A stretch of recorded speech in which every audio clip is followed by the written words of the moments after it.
ఓం విఘ్నాధిపతియే నమో నమః. మనం యుద్ధకాండం చెప్పుకుంటున్నాము. శ్రీరామచంద్రుడు హనుమ వంక చూసి, నాయనా హనుమ, ఒక్కసారి ఆ లంకాపట్టణం బలం ఏమిటో నాకు చెప్పు.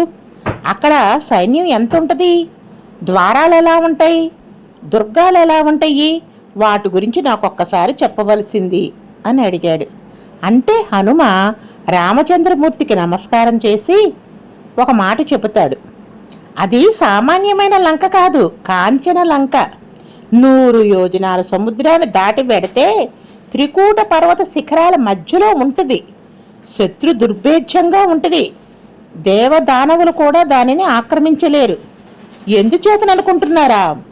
100 యోజనాల సముద్రాన్ని దాటడమే కష్టం. అందులో పెద్ద పెద్ద మొసళ్ళు, తిమింగిలాలు, రాక్షసులు, పాములు ఎన్నో ఉన్నాయి. ఒకవేళ 100 యోజనాల సముద్రాలు దాటి ఆవల ఒడ్డుకు వెళ్ళారే అనుకో, అక్కడ త్రికూటచల పర్వత శిఖరాల మీదకి ఎక్కడానికి అవకాశమే ఉండదు. ఇంకా లంకాపట్టణం చుట్టూ నది ప్రవహిస్తూ ఉంటుంది. ఒక విశాలమైన అగర్తని నిర్మించారు. దాని మీద 4 వైపులా 4 వంతెనలుంటాయి. ఆ వంతెనల మీద సర్వకాలములందు కూడా కొన్ని వందల శత్రుఘ్నులు సిద్ధం చేయబడి ఉన్నాయి. శత్రు సైనికులు ఎవరైనా లంకాపట్టణంలో ప్రవేశిస్తున్నారని తెలియగానే వంతెనల మీద ఉన్న ద్వారాలను మూసివేస్తారు. రాక్షసులు శత్రుఘ్నులని అగ్నివర్షాల్లా కురిపిస్తారు. అక్కడ నుంచి వచ్చే ఆయుధాలు మీద పడతంటే సైన్యం తట్టుకోవడం చాలా కష్టం. దానికి తోడుగా 4 దుర్గాలున్నాయి. అరణ్యంలో ఉన్న దుర్గమునకు అరణ్య దుర్గము అని పేరు. నది చేత రక్షింపబడుతున్న దుర్గమునకు నదీ దుర్గము అని పేరు. పర్వతముల చేత రక్షింపబడుతున్న దుర్గమునకు పర్వత దుర్గము అని పేరు. కృత్రిమంగా కొన్ని దుర్గాలు నిర్మించారు. దానికి కృత్రిమ దుర్గము అని పేరు. ఈ లంకా పట్టణము 4 దుర్గములతోటి శోభిల్లుతూ ఉంటుంది. 4 ద్వారాలు కూడా ఉన్నాయి. తూర్పున ఉన్న ద్వారం దగ్గర 10,000 మంది రాక్షసులు సర్వకాలాల యందు కూడాను పహారా హుషారు అంటూ ఆయుధులు పట్టుకొని, కత్తులు పట్టుకొని గుర్రాల మీద, ఏనుగుల మీద తిరుగుతూ ఉంటారు.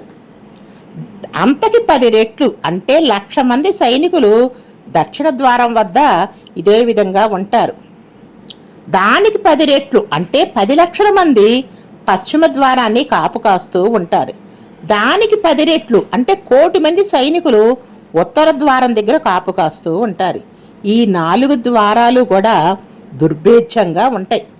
రావణాసురుడు సర్వకాలందు కూడాను సైన్యాన్ని అప్రమత్తం చేసి యుద్ధానికని ఉత్సాహభరితుడిగా ఉంటాడు. ఎందుకనుకుంటున్నారా? రాక్షసుడికి యుద్ధం అంటే మహాప్రీతి. రాజద్వారానికి మహాభయంకరమైన ఇనప గడియలుంటాయి. లంకాపట్టణాన్ని చేరుకొని యుద్ధం చేయడం అనేది సామాన్యమైన విషయం కాదు. కానీ ప్రభు రామచంద్ర, మీకది పెద్ద విషయం కాదు. మీరు ఆజ్ఞాపిస్తే ఒక్క సుషేణుడు, ఒక్క నీలుడు, ఒక్క గంధమాదనుడు, ఒక్క నలుడు, తిమిరుడు, మైందుడు, సుగ్రీవుడు, అంగదుడు ఈ లంకా పట్టణాన్నంతటిని కూడా నాశనం చేసేస్తారు, చూర్ణం చేసేశారు. అందుకని మీరు బెంగ పెట్టుకోవాల్సిన అవసరం ఏమీ లేదు. నేను ఒక్కడనే అక్కడికి వెళ్ళినప్పుడు అక్కడ ఉన్న రాక్షస సైన్యంలో 1 వంతు సైన్యాన్ని నాశనం చేసేశాను. ఉన్న అనేక వంతెనలలో 1 వంతెని పూర్తిగా విరక్కొట్టేశాను. అనేక ప్రాసాదాలు ఉన్నాయి, ఆ హర్మ్యాలు కూడా విరక్కొట్టేశాను. ప్రస్తుతం లంక అంతా చెదిరిపోయి అలా రాక్షసులందరూ కూడా కోపంగా ఉన్నారు, ఉద్విగ్నులై ఉన్నారు. సముద్రం దాటి రాక్షసుల మీద యుద్ధం చేయటానికి ఇదే చాలా అనువైన సమయం అని అనుకుంటున్నాను అని అన్నాడు. దానికి సుగ్రీవుడు కూడా, నా మనస్సు కూడా ఉత్సాహంతో పరవళ్ళు తొక్కుతుంది. సముద్రాన్ని సేతువు కట్టి దాటామంటే ఇంకా రావణాసురుడు నిహతుడు అయిపోయినట్టే. సీతమ్మని తీసుకురావడం, పట్టాభిషేకం పూర్తయిపోతుంది. రామ, ఆలోచించవద్దు, మంచి ముహూర్తం నిర్ణయం చేయండి, మనం బయలుదేరదామన్నాడు. రామచంద్రమూర్తికి తెలియని శాస్త్రం అనేది లేదు. ముహూర్తం పెట్టించుకోవాలి అంటే అవన్నీ కూడా శ్రీరామచంద్రుడికి తెలుసు. తాను పర్ణశాలలో ఉన్నా కూడాను గృహప్రవేశం అన్నీ కూడా చేసుకొని, గృహప్రవేశాన్ని అన్ని కార్యక్రమాలు చేసుకొని పర్ణశాలలో ఉన్నారు కనుక ఆయనకి ఆలోచనలు అన్నీ తెలుసు.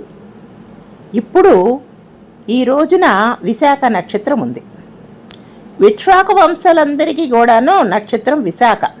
మూలా నక్షత్రం అనేది రాక్షసులకి. కనుక విశాఖ నక్షత్రం విశ్వాకుల వంశీయులైనది. ఈ నక్షత్రం సాధన తార అవుతుంది. రేపటికి హస్త నక్షత్రం నిషిద్ధం కనుక ప్రయాణం చేయకూడదు. మిట్ట మధ్యాహ్న వేళ ముహూర్తం చాలా బాగుంది కనుక ఈ ముహూర్తాన్నే విజయ ముహూర్తం అంటారు. కాబట్టి మనం వెంటనే మన సైన్యాన్ని తీసుకొని బయలుదేరి పెడదామన్నాడు. చూసారా, శ్రీరామచంద్రుడు ఎప్పుడొకప్పుడు నక్షత్రం చూసుకున్నాడు. అది సాధన తార. తారల గురించి మీ అందరికీ తెలిసే ఉంటాయి. ఇది సాధన తార. వెంటనే బయలుదేరదామని వెంటనే వాళ్ళందరూ కూడా బయలుదేరిపోతున్నారు. ఈ మాట విని వానరాలన్నీ ఎంతో సంతోషం పొంది జై శ్రీరామ్, జై శ్రీరామ్, జై జై రామ్, జై జై రామ్, బయలుదేరదాం, లంకకు పోదాం, రావణాసురుని సంహారణ చేద్దాం అని హర్షధ్వానాలు చేశారు. వానరాలు కోట్ల సంఖ్యలో ఉన్నాయి. అప్పుడు రామచంద్రమూర్తి సుగ్రీవుని పిలిచి ఒక మాట చెప్పాడు. వృద్ధులైన వాళ్ళు, శక్తి లేని వాళ్ళు, దెబ్బలు తిన్నవారు, నిస్సత్తువుగా ఉన్నవాళ్ళు అలాంటి వారిని తీసుకురావద్దు. మధ్యలో నీరసపడితే చాలా కష్టమవుతుంది. లంకా పట్టణం అంటే 100 యోజనాల సముద్రాన్ని దాటి వెళ్ళి యుద్ధం చెయ్యాలి. కనుక బలాఢ్యులైన వాళ్ళనే తీసుకురండి అని చెప్పాడు. రామచంద్రమూర్తి ఆజ్ఞాపించాడు. ఈ వానరాలన్నీ కదిలి వెళుతుండగా మొట్టమొదటిగా నీలుడు వెళ్ళాలి. 1,00,000 మంది వానరాలు నీలుడు వెనకాల వెళ్ళాలి. ఆ వానరాలన్నీ కూడా బలాఢ్యులుగా ఉండాలి. బాగా బలం కలిగిన వానరాలయ్యి ఉండాలి. ఈ వానరాలన్నీ నడిచి వెళ్ళడానికి రహదారి నిర్మాణం జరగాలి. వీళ్ళు ఎన్ని గంటలు ప్రయాణం చేసి ఎక్కడికి రావాలి, వాళ్ళు ఎక్కడికి వెళ్ళి నిలబడి ఆగాలి, ఇవన్నీ కూడా నిర్ణయించబడాలి. అంటే యుద్ధ ప్రణాళిక, యుద్ధంలో ప్రణాళిక ఎట్లా నిర్మాణం జరగాలి, ఎవరు ముందెళ్ళాలి, ఎవరు తర్వాత వెళ్ళాలి, ఇవన్నీ కూడా అప్పటికప్పుడు రామచంద్రమూర్తి ఆలోచించాడు. ఇక్కడి నుంచి ఎన్ని గంటలు మనం ప్రయాణం చేశాక అలసిపోతాము, అప్పుడు విశ్రాంతి తీసుకోవడానికి చెట్లు ఉండాలి. ఆహారం తీసుకెళ్ళడానికి కొద్దిగా మంది కాదు కదా, కోట్ల మంది సైన్యం. కనుక తాగటానికి మంచి నీరు ఉండాలి, తినడానికి మంచి పళ్ళు ఉండాలి, మంచి తేనె దొరకాలి. ఇవన్నీ పట్టుకెళ్ళడానికి కుదరదు. కాబట్టి అరణ్యములు అవన్నీ ఉన్న చోట మనం విడిది చెయ్యాలి. వానర సైన్యానికి కుడి పక్కన వృషభుడు ఉండాలి, ఎడం పక్కన గంధమాదనుడు ఉండాలి. గంధమాదనుడు కింద 1,00,000 మంది వానర సైన్యం ఉండాలి. కుడి చేతి పక్కన వృషభుడు ఉండాలి, ఎడమ చేతి పక్కన గంధమాదనుడు ఉండాలి. ఈ మధ్యలో మంచినీళ్ళు తాగే సరస్సులు ఉంటాయి. ఈ సరస్సులని మన ప్రయాణం చేస్తున్నామని శత్రువులకు తెలిసిందనుకో, అందులో ఏదైనా విషాన్ని కలిపి చంపడానికి ప్రయత్నం చేయొచ్చు. కనుక ఈ సైన్యం వెళ్లే ముందే కొంతమంది వెళ్ళి ఆ సరస్సులు చుట్టూ నిలబడి ఆ సరస్సులు కాపలా కాయాలి. అందులో ఏమీ కలపకుండా చూడాలి. అప్పుడే ఈ వానర సైన్యం మనమందరం వెళ్ళి అక్కడ విశ్రాంతి తీసుకొని ఆ మంచినీరు తాగగలుగుతాము. అవన్నీ ముందు జాగ్రత్తలు. సైన్యానికి మధ్య భాగంలో హనుమ భుజముల మీద కూర్చొని నేను బయలుదేరతాను. ఈ పక్కన యువరాజు అంగదుడి భుజం మీద కూర్చొని నా తమ్ముడు లక్ష్మణమూర్తి బయలుదేరతారు. అలా రామలక్ష్మణులు ఇద్దరూ కూడా సైన్యానికి మధ్య భాగంలో ఉంటాము. జాంబవంతుడు మొదలైన వృద్ధులు అన్ని వైపులా వానర సైన్యాన్నంతని రక్షిస్తూ ఉండాలి. ఇలాగా వానర సైన్యం వెళ్తూ ఉంటే ఆ రక్షించే వాళ్ళు కొంతమంది ఉండాలి. అట్లా వెళ్ళాలి వానర సైన్యం అని చెప్పగానే వానర సైన్యం అంతా బయలుదేరింది. వాళ్ళకి ఎంత ఆనందంగా ఉందో, నడవమంటే నడుస్తూ ఉన్నారు. అందరూ ఒకళ్ళకంటే ఒకళ్ళు ముందెళ్తూ ఉన్నారు. కొన్ని కోట్ల వానరాలన్నింటినీ ఒకవైపు నిలబెట్టారు, కొండముచ్చులన్నింటినీ ఒకవైపు, భల్లూకాలన్నింటినీ ఒకవైపు.